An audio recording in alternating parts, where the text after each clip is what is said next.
Hello, good morning, and welcome to the news on African Free Press Television. My name is Leo Oketa, and these are the stories we're tracking for you at this hour.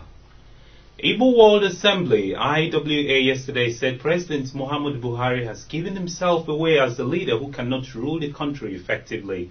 The group made this assertion during the 9th World Assembly Convention as part of the activities to mark the annual Igbo Day in Enugu on Monday. The group reiterated that the Buhari presidency has so far failed on its campaign promises. Chairman of Igbo World Assembly, Dr. Nwachukwu Anakwenze, who led other members of the group to the convention, said the administration of President Buhari is deceitful, adding that he is not qualified to be president of Nigeria presently. He said since assumption of office, the president has consistently portrayed himself as president of the North, which was not in tandem with his campaign promises. Dr. Anakwenze also noted that the inability of Buhari to formulate a strong economic policy has made the country to ground to a halt. He described the president's posture as president of the North as totally unacceptable and therefore called on him to resign if he's not willing to govern the whole country. Ekiti State Governor Mr. Ayo Fayose has disclosed that the state only got 9.6 billion naira out of the over 29 billion naira it applied for in the federal government's bailout funds for states. The governor, who spoke on Monday in Ikogosi, Ekiti during the opening ceremony of the two-day retreat for commissioners, permanent secretaries and head of agencies, also said out of the 5.6 billion naira applied for by the 16 local governments in the state, the federal government only approved 991 million naira. In a statement in Ado Ekiti by his chief press secretary Idowu Adelusi, the governor made the clarification following insinuations that the state government did not want to pay pension arrears and gratuities of retirees. The governor also explained that the state had experienced a sharp decline in monthly allocations in recent time. The People's Democratic Party PDP has declared that the fight against insurgents in the North East has suffered serious setback under the administration of President Muhammadu Buhari. Spokesman of the party, Olisa Metu, who said this yesterday at a press briefing in Abuja, claimed that no significant investment has been made by the All Progressive Congress-led administration in terms of military training and purchase of needed equipment.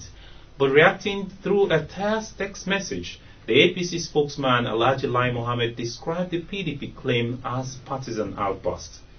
The PDP further restated that claim of what it called the desperation of the ruling party to take over states under the control of former by influencing judicial pronouncements at the tribunal. The Independent National Electoral Commission INEC yesterday told the River State Governorship Election Tribunal that the Nigerian Army lied when he told the tribunal that the April 11, 2015 governorship poll was riddled with violence and malpractices. The electoral body, in its evidence before the tribunal, accused the military of sending its officers to deliberately discredit the peaceful conduct of the election. Officers from the Nigerian Army had, in their separate testimonies before the tribunal, maintained that the governorship election in the states did not take place due to the activities of thugs who disrupted the process by snatching election materials and beating up INEC officials. The officers had also testified that the election was aborted by thugs who hijacked and carted away electoral materials amidst sporadic shootings in 4 local government areas in the state. Our former secretary to the government of the Federation, Chief Olufalaye, on Monday admitted that certain amount of money was paid as ransom before he was set free on Thursday by his abductors. Falaye's statement contradicted the claim by the Inspector General of Police, Mr. Solomon Araze, that no ransom was paid before the elder statesman was rescued.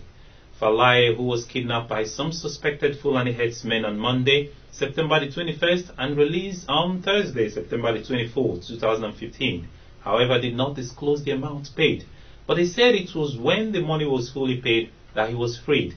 He stated this when a former Chief of Defense Staff General Alani Akinranade paid him a visit at his Oba Ile Akure Ondo State residence on Monday. Ebonyi State Governor David Umahi has seized the October salaries of his commissioners, deputy chief of staff, special advisors and council chairmen for coming late to state functions. announcing the suspension of the salaries on the occasion of a school debate organized as part of activities marking the country's 55th independence celebration. The governor, on noticing the scanty attendance at the venue, said that the absentee officials will forfeit their October salaries and their September overheads. The event was also used to mark the 19th anniversary of the creation of the state. There was a mild drama outside the venue of the event as the Deputy Governor Kelechi Igwe and Secretary to the State Government, Professor Bernard Odo, who arrived at the venue of the debate a few minutes after the governor arrived, were also locked out. The Deputy Governor and the SSG were later allowed to enter into the conference center, having spent more than 15 minutes outside. Officials affected included the newly appointed 13 caretaker committee chairman, the 64 development center coordinators, the deputy chief of staff and the principal secretary to the governor, some permanent assistants, senior special assistants, special advisors and other government functionaries for their lateness to school debates titled Government's Anti-Corruption Crusade and Internally Generated Revenue Drive, held at the Akanu Ibiam International Conference Center, Abakaliki. U.S. President Barack Obama and his Russian counterpart Vladimir Putin jibed at each other at an annual UN meeting alongside signs that the two leaders may be inching towards compromises on Syria's civil war. They spoke at an opening session of the UN General Assembly that featured back-to-back speeches from so many leaders, including presidents of Brazil, China, Iran and France, that it was dubbed Massive Monday. Obama said Moscow's annexation of Crimea had left the country more isolated and poorer, with ever greater numbers of Russians leaving the country. For his part, Putin pointed to the US-led invasion of Iraq and the Western-backed rebellion in Libya that contributed to violence, poverty and a social disaster across the region and huge refugee flows into Europe. They also clashed over Syria, where President Bashar al-Assad is accused of barrel-bombing civilians and other atrocities in a war that has claimed about 250,000 lives since it erupted in 2011. Putin told delegates that there was no alternative to cooperating with Damascus. German prosecutors have announced that they opened a criminal investigation into Volkswagen former chief executive Martin Vintergren over a worldwide pollution cheating scandal. Vintergren resigned in the midst of global outrage over Volkswagen revealed that 11 million of its diesel vehicles were equipped with devices that fool official pollution tests. The world's top spelling car maker admitted that it had rigged diesel emissions to pass US tests during Vintergren's tenure. The investigation will concentrate on suspicion of fraud committed through a sale of vehicles with manipulated emissions data and aims to determine who was responsible for it, prosecutors in Brunswick said in a statement. In the German system, anyone can file a criminal complaint with prosecutors who are then obliged to examine it and decide whether there is enough evidence to open a formal investigation. Hundreds of inmates at a prison in the Central African Republic has escaped as a wave of violence left dozens dead. After a Muslim taxi driver was killed, clashes erupted on Saturday between Christian militia and Muslim groups. Members of a Christian militia known as the Anti-Balaka attacked the prison on Monday, freeing hundreds of soldiers and militiamen.